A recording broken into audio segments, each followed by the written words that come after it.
Happy Friday. Uh,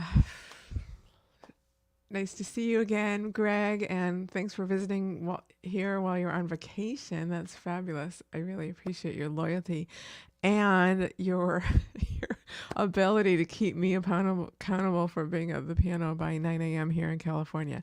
So nice to see you. I'm going to get to practicing. It's going to be fairly short. I'm still experimenting. My Chopin program is a week from Sunday, so the last Sunday of July, and still deciding exactly what's in it. And this morning I thought, I haven't played Fantasy Impromptu since now we're going so far back. It was probably junior high school.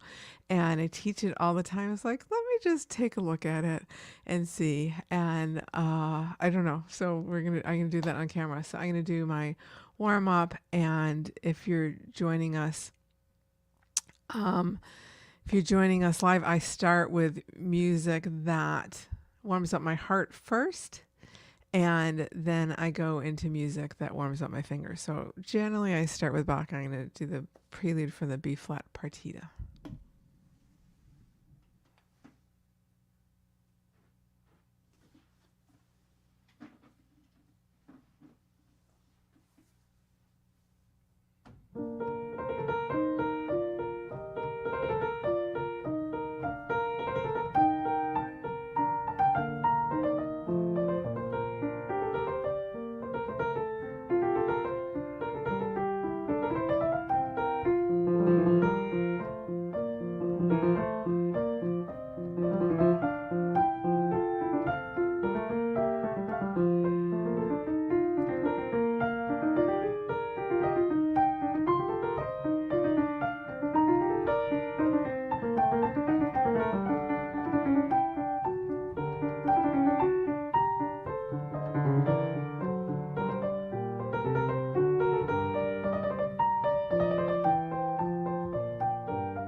pull out some other Hannon next week. And Cactus, so nice to see you again.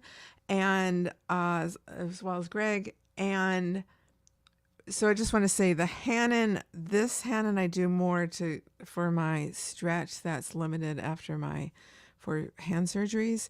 So I just always see where I am with the major chords and with the minor chords after that. Okay, so I am going to go into practicing for the first time probably since junior high school. The Fantasy Impromptu. I don't know whether I'm going to add this to my All Chopin program at the end of the month, but I'm going to decide now. So you'll see how it goes. I've taught this a million times and played the middle section over the last years, but I really have never practiced the opening and closing since junior high school. 8th grade, I remember learning it. So a quick story. I learned this. I so wanted to learn this, and my teacher said, "You're not ready, you got to wait a year." And so I learned it behind her back, and I don't know how, but somehow I figured out the 3 against 4, and it all worked.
Grab a pencil in a second, but I want to add, just if you've been following me well, you know about my 2 of my piano ninja tricks, keeping my thumbs close to the blocks when I'm playing whites. So as I'm playing here, I'm not shifting my hand all the way back. I'm staying right in this range.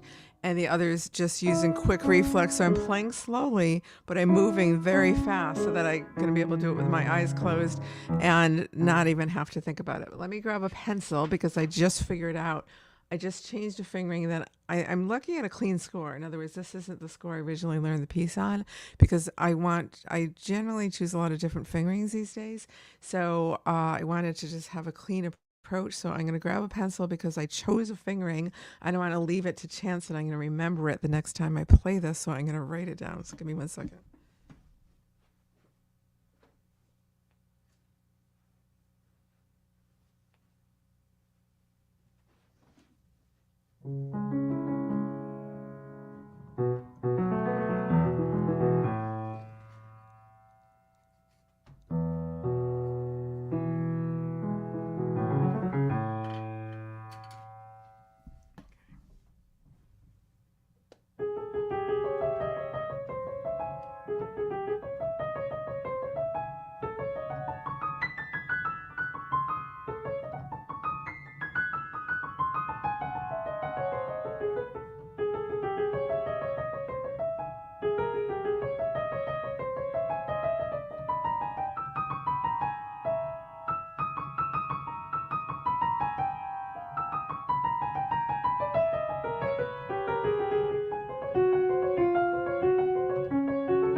Also, now remembering why the score isn't completely clean is because I I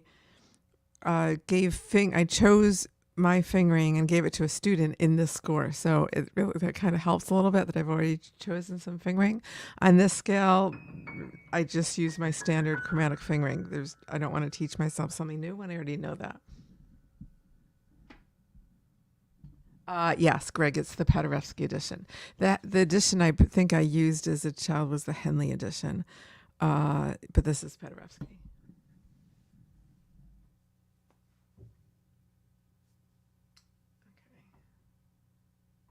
Okay, and add one other thing, which is I saw something in a Facebook post by a concert pianist who plays quite well that I couldn't possibly disagree with more, which is he said, he said, practicing hands separately is overrated. In my opinion, I couldn't possibly disagree more. It's not overrated. It's not used enough. So what might be overrated is staying with it too long before you go to two hands. But there's so many reasons to practice hands separately. There's so much to hear when we're playing piano. There's so much to absorb.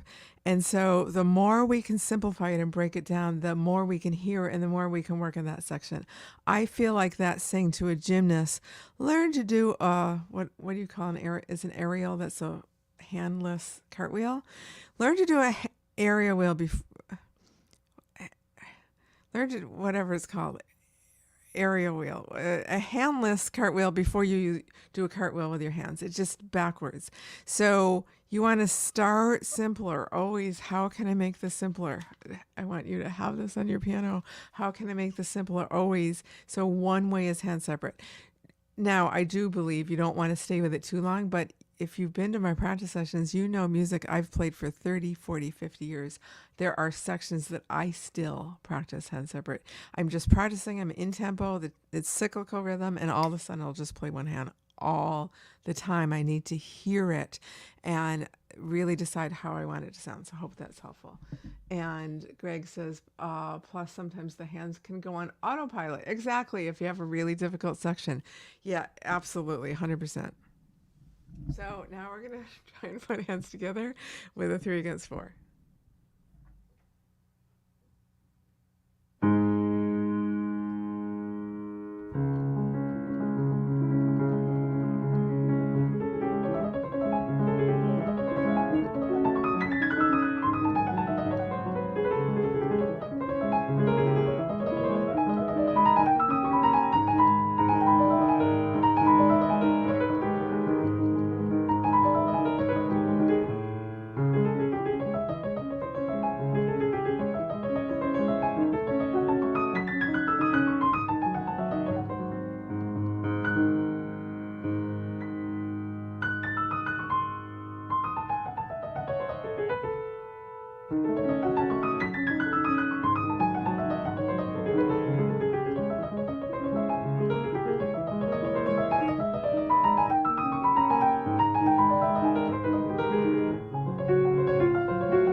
out one other thing. This is Chopin is famous for this, a lot of minor seconds and dissonant intervals. So I don't want much pedal because I don't want it to sound like that. I want it to sound clean. And the other thing is I'm pulling up the notes. I have a talk this week I'm doing for my Piano Ninja Tricksters Club, and it's talking about touch when I play into the keys, when I pull up the notes, play out of the key, and when I play all sorts of things about touch. But this is one of those where I don't want to dig in, it'll slow me down.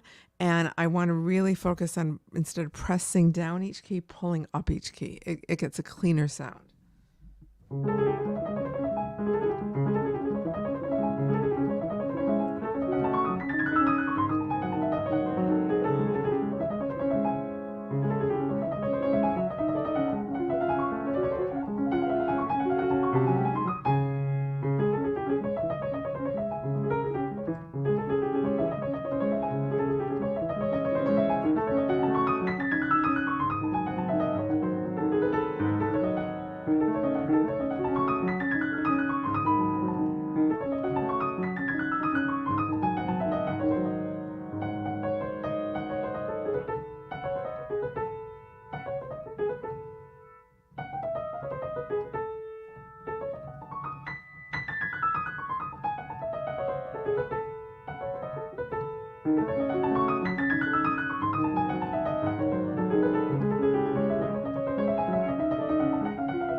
was fun, and it gave me some information about where this piece is. It's been a long time, but it's kind of interesting. It feels very much in my body. And today I'm going to sign off soon. It's a short practice session before I get to the piano later in the day. But I just wanted to play through that with my piano ninja tricks and I'll decide this weekend whether I include that in my program. I think I'm going to. The part I'm always looking at, what do I need to adjust in my hand since my injury, and that last section these are pretty tricky reaches for me, so I'm going to work on some adaptive piano fingering and piano tricks around that, and hopefully include that in my program, which is a week from Sunday, which is July 28th. So hopefully you can make that. And Greg, thank you. Thank you so much for the encouragement. Got this. Yeah, so adaptive piano to me is sometimes if I have to leave out notes, take notes with the other hand. So I'll figure all that out. But my heart is calling me to play this piece, and as you know, my motto is screw perfect, just make music. So thanks for joining us on your vacation, Greg. Appreciate it. And I'll be back Monday, 9 a.m. California time. You're holding me accountable. Really appreciate it. And by the way, I just want to share, I found my piano bottoms, my piano PJ bottoms. They were, when I went to take out my Piano Ninja Tricks costume, my Piano Ninja costume, I keep it in a bag in my closet, and somehow I put these with my Piano Ninja costume, and I'm so happy I found them. They're really, really comfy. So have a great weekend, and I will be back bright and early California time Monday morning. Thank you so much.